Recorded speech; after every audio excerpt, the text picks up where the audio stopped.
ओम शांति। आज है 4 फरवरी, शिव बाबा की अव्यक्त मुरली। आज मीठे बाबा कहते हैं, पास विद ऑनर बनने के लिए हर खजाने का अकाउंट चेक करके जमा करो। आज बाप दादा हर एक छोटे बड़े चारों ओर के देश विदेश के बच्चों का भाग्य देख हर्षित हो रहे हैं। ऐसा भाग्य सारे कल्प में सिवाय ब्राह्मण आत्माओं के किसी का भी नहीं हो सकता। देवताएं भी ब्राह्मण जीवन को श्रेष्ठ मानते हैं। हर एक अपने जीवन के आदि से देखो कि हमारा भाग्य जन्मते ही कितना श्रेष्ठ है। जीवन में जन्मते ही माँ बाप की पालना का भाग्य मिलता है। बाबा कहते हैं उसके बाद पढ़ाई का भाग्य मिलता है, उसके आगे गुरु द्वारा मत व वरदान मिलता है। आप बच्चों को पालना, पढ़ाई और श्रीमत वरदान देने वाला कौन है? भगवान है, शिव बाबा है। परमात्मा द्वारा यह तीनों ही प्राप्त हैं। कौन कौन सी? पालना, पढ़ाई, श्रीमत, वरदान। तो बाबा कहते हैं पालना देखो, परमात्मा पालना कितने थोड़े कोटों में से कोई को ही मिलती है। परमात्म शिक्षक की पढ़ाई आपके सिवाय किसी को भी नहीं मिलती। सदगुरु द्वारा श्रीमत वरदान आपको ही प्राप्त है। तो अपने भाग्य को अच्छी तरह से जानते हो, भाग्य को स्मृति में रखते हुए झूलते रहते हो, गीत गाते रहते हो, वह मेरा भाग्य वह। अमृत वेले से लेकर जब उठते हो तो परमात्म प्यार में लवलीन होकर उठते हो। परमात्म प्यार उठाता है। दिनचर्या आदि परमात्म प्यार होता है। प्यार नहीं होता तो उठ नहीं सकते। प्यार ही आपके समय की घंटी है। प्यार की घंटी आपको उठाती है। सारे दिन में परमात्म साथ सदा हर कार्य कराता है। कितना बड़ा भाग्य है, कितना बड़ा भाग्य है कि भगवान हमें पढ़ा रहे हैं और स्वयं अमृत वेले शिव बाबा हमें आकर उठा रहे हैं। जो स्वयं बाप अपना परम धाम छोड़कर आपको शिक्षा देने के लिए आते हैं। ऐसा कभी सुना है कि भगवान रोज अपने धाम को छोड़कर पढ़ाने आते हैं? आत्माएं चाहे कितना भी दूर दूर से आए, परम धाम से दूर और कोई देश है ही नहीं। है कोई देश? अमेरिका, अफ्रीका दूर है? परम धाम ऊंचे ते उच्च धाम है। ऊंचे ते उच्च धाम से ऊंचे ते उच्च भगवान ऊंचे ते उच्च बच्चों को पढ़ाने के लिए आते हैं। ऐसा भाग्य अपना अनुभव करते हो। बाबा कह रहे हैं सतगुरु के रूप में हर कार्य के लिए श्रीमत भी देते हैं और साथ भी देते हैं। सिर्फ मत नहीं देते, साथ भी देते हैं। आप क्या गीत गाते हो? मेरे साथ साथ हो कि दूर हो? है क्या गीत गाते हैं? मेरे संग संग चलते हैं बाबा। साथ है ना? अगर सुनते हो कि परमात्मा टीचर से, सुनते हो तो परमात्मा टीचर से, अगर खाते भी हो तो बाप दादा के साथ खाते हो। अकेले खाते हो तो आपकी गलती है ना? बाप तो कहते हैं मेरे साथ खाओ। आप बच्चों का भी वायदा है। क्या वायदा है? साथ रहेंगे, साथ खाएंगे, साथ पिएंगे, साथ सोएंगे और साथ चलेंगे। कहाँ चलेंगे? शिव बाबा के साथ परम धाम चलेंगे। सोना भी अकेले नहीं है। अकेले सोते हो तो बुरे स्वप्न, बुरे ख्यालात सपने में आते हैं ना। लेकिन बाप का इतना प्यार है जो सदा कहते हैं मेरे साथ सो, अकेले नहीं सो। तो उठते हो तो भी साथ, सोते हो तो भी साथ, खाते हो तो भी साथ, चलते हो तो भी साथ।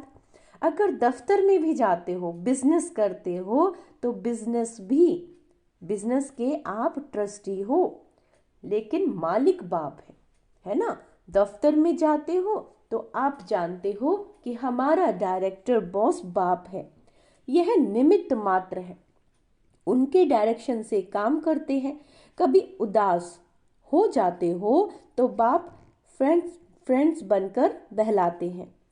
फ्रेंड्स भी बन जाता है दोस्त। कभी प्रेम में रोते हो, आंसू आते हैं, तो बाप पहुंचने के लिए भी आते हैं और आपके आंसू दिल की डब्बी में मोती समान समा देते हैं।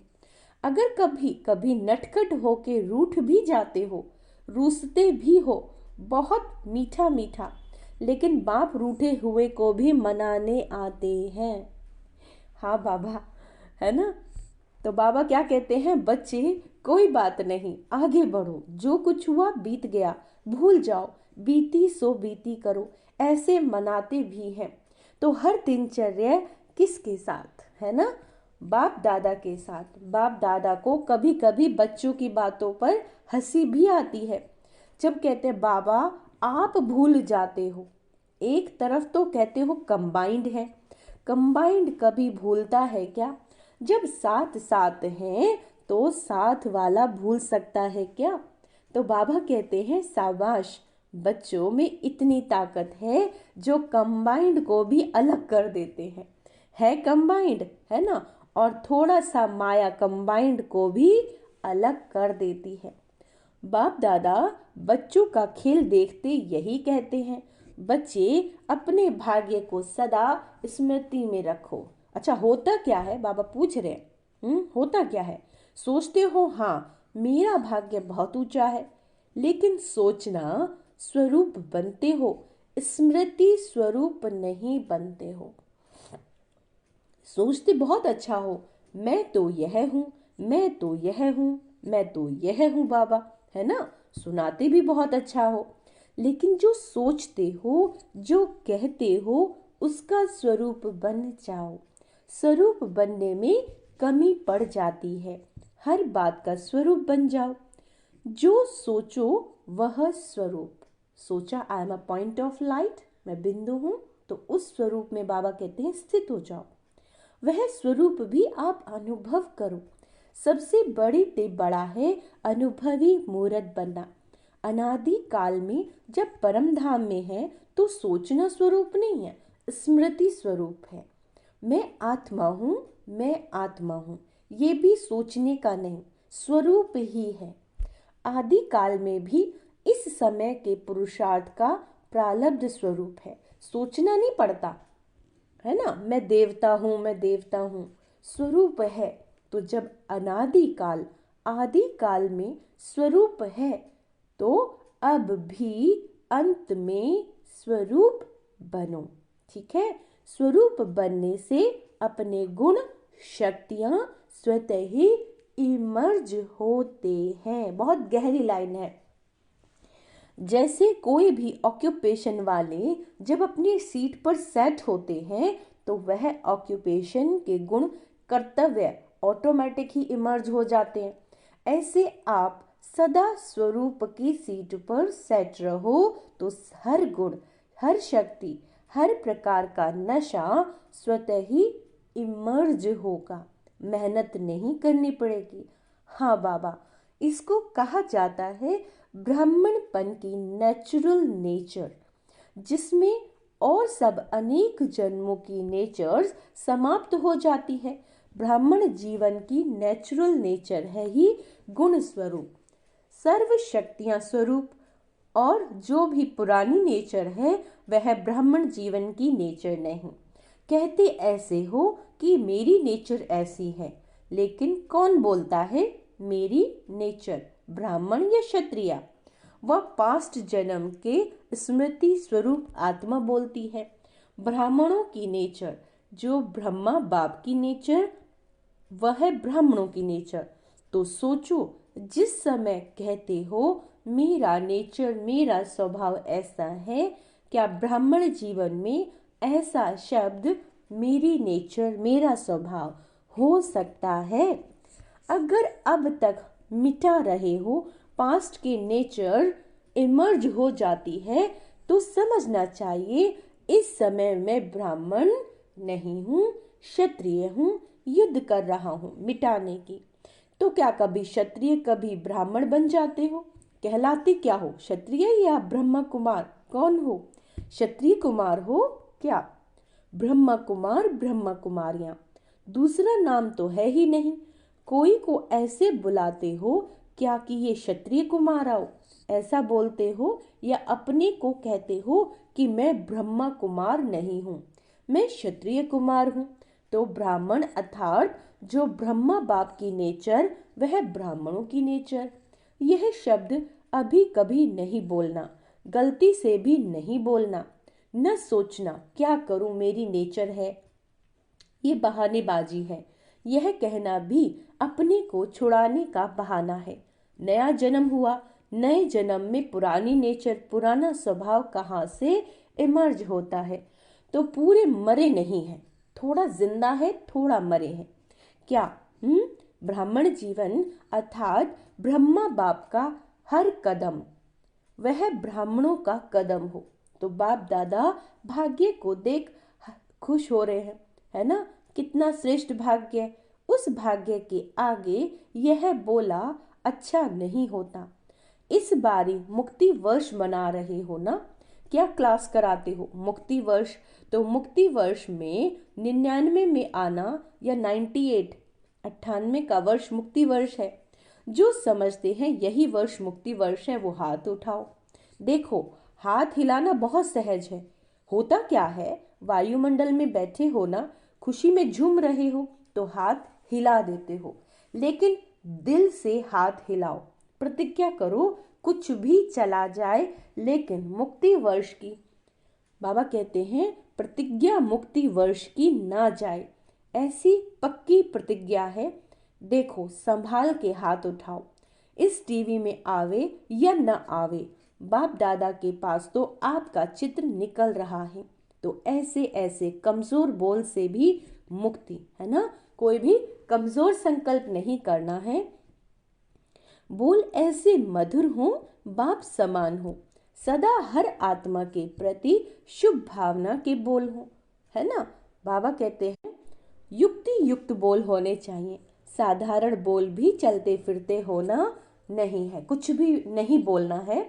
कोई भी अचानक आ जाए तो ऐसा ही अनुभव करे कि यह बोल है या मोती। शुभ भावना के बोल हीरे मोती समान है, क्योंकि बाप दादा ने कई बार ये इशारा दिया है कि समय प्रमाण अभी थोड़ा सा समय है। बाबा समय की सबको वार्निंग दे रहे हैं, सर्व खजाने जमा करने का। अगर इस समय में समय का खजाना, संकल्प का खजाना, बोल का खजाना, ज्ञान धन का खजाना, योग की शक्ति का खजाना, दिव्य जीवन के सर्व गुणों का खजाना जमा नहीं किया तो फिर ऐसा जमा करने का समय मिलना सहज नहीं होगा, क्योंकि बाबा सब जानते हैं समय थोड़ा है। सारे दिन में अपने इन एक एक अकाउंट, एक एक खजाने का अकाउंट चेक करो। समय का, श्वास का, बोल का, कोई व्यर्थ नहीं बोलना, मौन रहो, है ना। जैसे स्थूल धन का अकाउंट चेक करते हैं, इतना जमा किया, ऐसे हर खजाने का अकाउंट जमा करो, चेक करो। सर्व खजाने चाहिए। अगर पास विद ऑनर बनना चाहते हो, क्या बनना चाहते हो, पास विद ऑनर बनना चाहते हो, तो हर खजाने का जमा खाता इतना ही भरपूर चाहिए जो 21 जन्म जमा हुए खाते से प्रारब्ध भोग सको। अभी समय के टू लेट की घंटी नहीं बजी है, लेकिन बजने वाली है। दिन और डेट नहीं बताएंगे, अचानक ही आउट होगा, टू लेट, है ना। अब फिर बाबा कह देंगे नो एंट्री, अब कोई ज्ञान में जरूरत नहीं है, अब तुम बाहर ही रहो, है ना। टू लेट का बोर्ड लग गया। बाबा कहते फिर क्या करोगे, उस समय जमा कर सकोगे? कितना भी चाहो समय नहीं मिलेगा। ये उनके लिए भी है जो पुरुषार्थ कर रहे हैं कि अपना समय, श्वास, खजाने, सब शक्तियां जमा करो, नहीं तो फिर बाद में जमा करने का समय नहीं होगा, क्योंकि माहौल जो भी बाबा चाहे देखेंगे। उस समय जमा कर पाओगे? नहीं कर पाओगे। कितना भी चाहो समय नहीं मिलेगा। इसीलिए बाप दादा कई बार इशारा दे रहे हैं, जमा करो जमा करो जमा करो, क्योंकि आपका अभी भी टाइटल है सर्वशक्तिवान। शक्तिवान नहीं है, सर्वशक्तिवान है। भविष्य में भी है सर्वगुण संपन्न। सिर्फ गुण संपन्न नहीं है, यह सब खजाने जमा करना, अर्थात गुण और शक्तियां जमा हो रही हैं। एक एक खजाने का गुण और शक्तियों से संबंध है। जैसे साधारण बोल नहीं तो मधुर भाषी, यह गुण है, ऐसे हर एक खजाने का कनेक्शन है। बाप दादा का बच्चों से प्यार है, इसीलिए फिर भी बार बार इशारा दे रहे हैं, क्योंकि आज की सभा में सब वैरायटी है। छोटे बच्चे भी हैं, टीचर्स भी हैं, क्योंकि टीचर्स ही तो समर्पण हुई हैं। कुमारियां भी हैं, प्रवृत्ति वाले भी हैं, सब वैरायटी है। अच्छा है, सभी को चांस दिया है, यह बहुत अच्छा है। बच्चों की तो काफी समय से अर्जी थी ना बच्चे, हमको मिलने का चांस कब मिलेगा? तो अच्छा हुआ, सब वैरायटी गुलदस्ता बाप के सामने है। अच्छा, बाप दादा की सारे विश्व की निमित्त टीचर्स के प्रति एक शुभ भावना है कि यह वर्ष कोई की भी कोई कंप्लेंट नहीं आनी चाहिए। कंप्लेंट की फाइल खत्म होनी चाहिए। बाप दादा के पास अभी तक बहुत फाइल है, तो इस वर्ष कंप्लेंट की फाइल खत्म, सब फाइन बन जाए। फाइन से भी रिफाइन, पसंद है ना? कोई कैसा भी हो, उसके साथ चलने की विधि सीखो। कोई क्या भी करता हो, कोई अंडरलाइन करेंगे, कोई आत्मा कैसा भी कर्म करती हो, है ना, बार बार विघ्न रूप बन सामने आता हो, लेकिन यह विघ्नों में समय लगाना, आखिर ये भी कब तक करोगे? इसका भी समाप्ति समारोह तो होना है ना। तो दूसरे को नहीं देखना, यह ऐसे करता है, मुझे क्या करना है? अगर वह पहाड़ है तो मुझे किनारा करना है। पहाड़ नहीं हटाने लग जाना, किनारे से निकल जाओ। यह बदले तो हम बदले, ये है पहाड़, है ना। हटे तो मैं हटूं, बढ़ूं आगे को। ना पहाड़ हटेगा, ना आप मंजिल पर पहुंच सकेंगे। इसीलिए अगर उस आत्मा के प्रति शुभ भावना है तो इशारा दिया और मन बुद्धि से खाली, है ना। खुद अपने को उस विघ्न स्वरूप बनने वाले के सोच विचार में मत अपने टाइम, अपनी एनर्जी वेस्ट मत करो। जब नंबर वार है तो नंबर वार में स्टेज भी नंबर वार होनी ही है, लेकिन हमको नंबर 1 बनना, ठीक है। ऐसे विघ्न व व्यर्थ संकल्प चलाने वाली आत्माओं के प्रति स्वयं परिवर्तन होकर उनके प्रति शुभ भावना रखते चलो। टाइम थोड़ा लगता है, मेहनत थोड़ी लगती है, लेकिन आखिर जो स्वयं परिवर्तन करता है, विजय की माला उसी के गले में पड़ती है। शुभ भावना से अगर उसको परिवर्तन कर सकते हो तो करो, नहीं तो इशारा दो, अपनी रिस्पॉन्सिबिलिटी खत्म कर दो और स्वयं परिवर्तन कर आगे उड़ते चलो। यह विघ्न रूप भी, ये जो विघ्न है कि कोई आत्मा नहीं बदल रही है, आप सोचते हो ये बदले तो मैं बदलूं, है ना। तो बाबा कहते हैं बदलो नहीं, किनारा कर लो, इशारा दो और अपने पुरुषार्थ पर ध्यान दो। यह विघ्न रूप भी सोने का, जैसे एक सोने का लगाव का धागा है, ये भी उड़ने नहीं देगा। यह बहुत महीन है और बहुत सत्यता के पर्दे का धागा है। यही सोचते हैं ये तो सच्ची बात है ना, यह तो होता है, यह तो होना ही नहीं चाहिए, लेकिन कब तक देखते हैं, कब तक रुकते रहेंगे, है ना, कब तक रुकेंगे। अब तो स्वयं को महीन धागों से भी मुक्त करो, मुक्त वर्ष मनाओ। इसीलिए बच्चों की जो आशाएं हैं, उमंग है, उत्साह है, उसके सभी फंक्शन मनाकर बाप दादा पूरे कर रहे हैं। लेकिन इस वर्ष का अंतिम फंक्शन कौन सा है? मुक्ति वर्ष का फंक्शन में दादियों को सौगात भी देते हो, तो बाप दादा को इस मुक्ति वर्ष के फंक्शन में स्वयं के संपूर्णता की गिफ्ट देनी है। कौन सी गिफ्ट देनी है बाप दादा को? संपूर्णता की गिफ्ट देनी है। चारों ओर के परमात्म पालना, पढ़ाई और श्रीमत के भाग्य के अधिकारी विशेष आत्माओं को सदा सोचना और स्वरूप बनना, दोनों समान करने वाले बाप समान आत्माओं को, सदा परमात्म विल द्वारा स्वयं में और सेवा में सहज सफलता प्राप्त करने वाले निमित्त सेवाधारी बच्चों को, सदा बाप को कंबाइंड रूप में अनुभव करने वाले, सदा साथ निभाने वाले साथी बच्चों को बाप दादा का याद प्यार और नमस्ते। हम रूहानी बच्चों की रूहानी बाप दादा को याद प्यार गुड मॉर्निंग, नमस्ते मीठे बाबा, शुक्रिया बाबा, शुक्रिया। वरदान है संबंध संपर्क में संतुष्टता की विशेषता द्वारा माला में पिरोने वाले संतुष्ट मणि भव। संबंध संपर्क में संतुष्टता की विशेषता द्वारा माला में पिरोने वाले संतुष्ट मणि भव। संगम युग संतुष्टता का युग है। जो स्वयं से भी संतुष्ट और संबंध संपर्क से भी सदा संतुष्ट रहते व संतुष्ट करते वही माला में पिरोते हैं, क्योंकि माला संबंध से बनती है। अगर दाने का दाने से संपर्क नहीं हो तो माला नहीं बनेगी। इसीलिए संतुष्ट मणि बन सदा संतुष्ट रहो और सर्व को संतुष्ट करो। परिवार का अर्थ ही है संतुष्ट रहना और संतुष्ट करना, कोई भी प्रकार की खिटखिट ना हो। स्लोगन है विघ्नों का काम है आना और आपका काम है विघ्न विनाशक बनना। अच्छा, ओम शांति। तो आज का स्वमान अभ्यास करेंगे। मोस्ट इम्पॉर्टेंट है, मैं संतुष्ट मणि हूँ, मैं विघ्न विनाशक गणेश हूँ। ओम शांति।